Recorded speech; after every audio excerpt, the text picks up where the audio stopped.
सोच रहे होंगे कि इनका मन क्यों विचलित है। तो हमारा मन इसलिए नहीं विचलित है कि हमें कोई धन की कमी है या हमारे पास कोई सुख संसाधन की कमी है। हनुमान जी ने सब कुछ दे रखा है।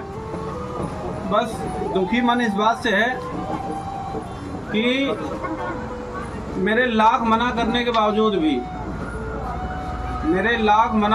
बावजूद भी कुछ लोग स्थानीय हैं जो लोग कतई भी मंदिर में गंदगी फैलाने से नहीं मानते हैं। अब ये बात मैं कहते हुए लगातार हाथ पैर जोड़ते हुए हो गया कि भैया मान जाओ, लेकिन कोई ना मानने को तैयार है ना सुनने को तैयार है। उनको ये लगता है कि नौकर लगे हैं मंदिर में तो वो पे सफाई कर जाएंगे, हमारा तो काम है सिर्फ गंदगी फैलाना। और जो घाटमपुर के चेयरमैन साहब हैं उनको कम से कम 10 बार इस बात से अवगत कराया गया, लेकिन उन्होंने नहीं सुना। जो पार्षद जी हैं शिवपुरी पश्चिमी के श्रीमान उवैस अहमद उर्फ लाला, उनको भी कई बार अवगत कराया गया और उन्होंने कई बार कड़ा एक्शन भी लिया। लेकिन अब वो भी राजनीतिक दबाव कह लीजिए या कुछ भी कह लीजिए, उस कारण वो नहीं बोल पाए, वो भी हार गए। और ईओ साहब, नगर पालिका परिषद के ईओ साहब, इनको भी कम से कम 10 से 20 बार लिखित में भी दिया जा चुका है और अवगत भी कराया जा चुका है। लेकिन मंदिर में जब हम लोगों ने एक समय पर ये मुद्दा उठाया था हिंदू चंद्रवीर सिंह के नेतृत्व में, तो कुछ लोगों ने ये कहा था, कुछ लोगों ने ये अफवाह फैला दी, उत्कर्ष शुक्ला भी थे उसमें, कुछ लोगों ने ये अफवाह फैला दी कि वो मंदिर में कब्जा कर रहे हैं या मंदिर में कब्जा करना चाहते हैं, इसलिए ऐसा काम कर रहे हैं। तो जो लोकल के जो नेता हैं, जो राजनीति में जुड़े हुए हैं, इन्होंने बढ़िया इतना अच्छा इस मामले को टूल दे दिया, पूरे घाटमपुर में खबर फैल गई कि हम मंदिर में क्या करने जा रहे हैं, कब्जा करना चाहते हैं। इस मामले में न शासन ने सुनी न प्रशासन ने सुनी, खैर कोई बात नहीं। और जब आश्रम का निर्माण हो रहा था तब नगर पालिका इतनी एक्टिव थी कि जब यहाँ पर मोरम गिट्टी केवल पड़ी थी तब नोटिस के ऊपर नोटिस आ रही थी हमारे पास कि वो मंदिर में मोरम गिट्टी डाल के कब्जा कर रहे हैं। तो हमें सब पता है, घाटमपुर का दुर्भाग्य है कि ऐसे नेता और ऐसे अधिकारी यहाँ पर मौजूद हैं कि जिनको कोई भी समस्या नहीं दिखती है।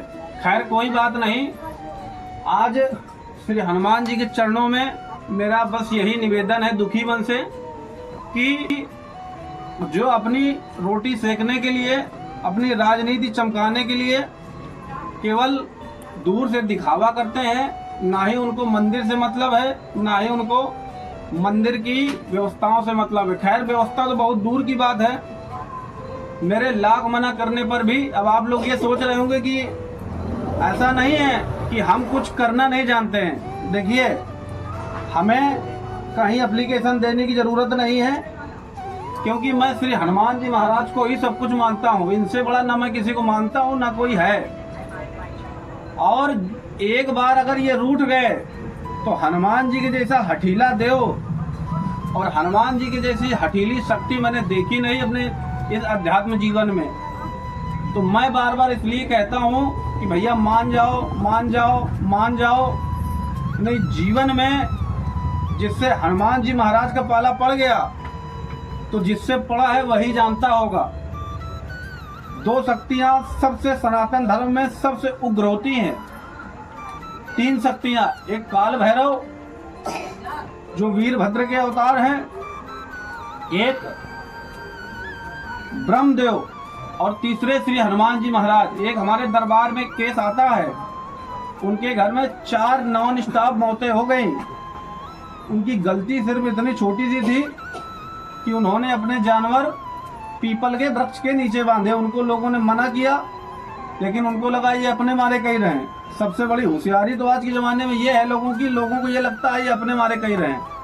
अब हम यहाँ कहते हैं हनुमान जी में साफ सफाई रखो, तो लोगों को लग रहा है अपने मारे। अरे हमारे हनुमान जी पर्सनल फूफा थोड़ी हैं, सबके हनुमान जी हैं। वैसे तो सब कोई कहता है कि गंदगी फैलाने को तो लगता है कि नहीं हमारा जन्म सिद्ध अधिकार है, लेकिन लगता है कि लड़के हैं ये नौकर लगे हैं, आएंगे, इतनी गंदगी है, इतनी बदबू आती है यहाँ पर कि यहाँ पर इंसान नहीं खड़ा हो सकता। देवता तो हटा दीजिए, ये जागृत स्थान है, और जो यहाँ गंदगी फैलाएगा समझ लेना फिर उसको हमें कुछ करने की जरूरत नहीं है, और ना ही मैं कुछ करना चाहता हूँ। उसको जीवन में इतना दर्द मिलेगा कि उसके दर्द की दवा संसार में कहीं है नहीं। ध्यान रखना, फिर हम किसी से डरते नहीं है कि हमें कोई चुनाव में लड़ना है कि भैया तुम वोट दे देना, तुम वोट दे देना।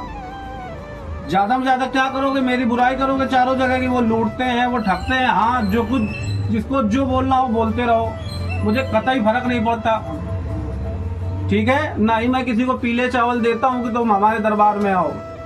कुछ लोग इसको आप लोग अहंकार ना समझें जो यहाँ आते हैं, क्योंकि मैं देखता हूँ एक बेचारे वो है पुजारी जी, रात दिन वो भी साफ सफाई किए। हम लोग हैं मंदिर के व्यवस्था में लड़के हैं, उनको लगता है ये चपरासी लगे हैं मंदिर में, तो ये हम बिल्कुल गंदगी फैला जाएंगे, ये लोग वो कर जाएंगे। हमें ना किसी नगर पालिका की जरूरत है, ना किसी शासन प्रशासन की जरूरत है। हमारे शासन प्रशासन हनुमाने जी हैं, ध्यान रखना, और इन्हीं के माध्यम से मैं अपने सारे काम इन्हीं के चरणों में अर्जी लगा के करवाता हूँ। ज़्यादा आप लोग दुखी करोगे, हम ये आरती करना बंद कर देंगे, मैं अपने आश्रम के अंदर आरती करने लगूंगा। जो भक्त हैं वो तो आते ही रहेंगे, लेकिन ऐसे नहीं बंद करूंगा, इतना सीधा भी नहीं हूं मैं। नामजद अर्जी लगा के रखूंगा कि इन लोगों की वजह से मैं आरती बंद कर रहा हूं, और फिर आगे जो आप लोगों के साथ हो आप लोग देख लेना। तो अगर सफाई ना कर सको, दो झाड़ू ना मार सको, तो गंदगी फैलाने का अधिकार किसी को नहीं है, ठीक है। ये नहीं कि यहाँ कोई लगे हैं बिल्कुल चपरासी, बिल्कुल सरकार से बिल्कुल वेतन आ रहा है तो यहाँ नौकरी कर रहे हैं, और ना ही हम किसी से दबते हैं कि नहीं तुम हमारी किसी से बुराई हो जाए, पूरी धरती से मेरी बुराई हो जाए, मुझे फर्क नहीं पड़ता है। ज्यादा में ज्यादा क्या करोगे, यही तो कहोगे वो बहुत बुरे हैं, उनको कहने दो। हम अगर हमें बुराई को डरना होता तो हम इस क्षेत्र में आते ही नहीं। वैसे भी हमें एकांत पसंद है, भीड़ की और जनता से थोड़ा दूर। तो मैं बार बार ये अंतिम मेरी निवेदन समझ लीजिए या चेतावनी समझ लीजिए कि मंदिर परिसर में कोई भी गंदगी ना फैलाए, साफ सफाई अपने हाथ रखिए, करिए। अब ऐसा नहीं कि अभी हमें एक और खबर है कि पुजारी जी ने उधर वो नल को साफ किया, धुला, वहां पर आए फिर गोबर पानी फैला गए लोग बाग। अरे गोबर पानी करो, गोबर का हाँ अपने दम पर करो, जानवर पालो अपने दम पे पालो, ये मैं सबसे कह रहा हूँ, ठीक है। किसी को देवी देवता दुखाओगे, ध्यान रखना ये कोई इंसान नहीं है, ये देवी देवताओं का काम है। ये तुमसे ऐसा नहीं कि हनुमान जी एकदम मुग्धर ले प्रकट हो जाएंगे, वो कह देंगे नहीं भैया तुम ये ना करो। इनका चक्कर बहुत खराब होता है, मैं जानता हूँ, मैं पहचानता हूँ, इसलिए मैं बार बार कह रहा हूँ आप लोगों से, ठीक है। हमको बार बार कहने में अच्छा नहीं लगता, इनको लगता है कि इनको बड़ी दिक्कत है। हमें दिक्कत नहीं है, हमें ये दिक्कत है कि तुम्हारा होगा क्या। हाँ तो मैं तो दुआ करता हूँ, लेकिन मान जाओ हनुमान जी ये सिद्ध स्थान है, ये जागृत स्थान है, यहाँ पर कतई बख्शे नहीं जाओगे। कोई भी आदमी हो आराम से, जो अगर आप पूजा पाठ नहीं करते मत करो। हनुमान जी ये किसी से नहीं कहते कि नहीं आओ हमारे ऊपर पानी डालो आके, हमें अगरबत्ती लगाओ या हमें घी दो या प्रसाद चढ़ाओ आके। लेकिन ध्यान रखना ये प्रतिमा, ये आम प्रतिमा में गिनती नहीं है। ये सब जहाँ पर ये जो शक्ति विराजमान है, इनकी चर्चाएं बूढ़े बुजुर्गों से पूछ लेना, ठीक है, कि जो पूछ गया इनको। बस मेरा यही अंतिम निवेदन है कि आप लोग भैया कोई ऐसा काम मत करो जिससे आप लोगों को हानि का सामना करना पड़े।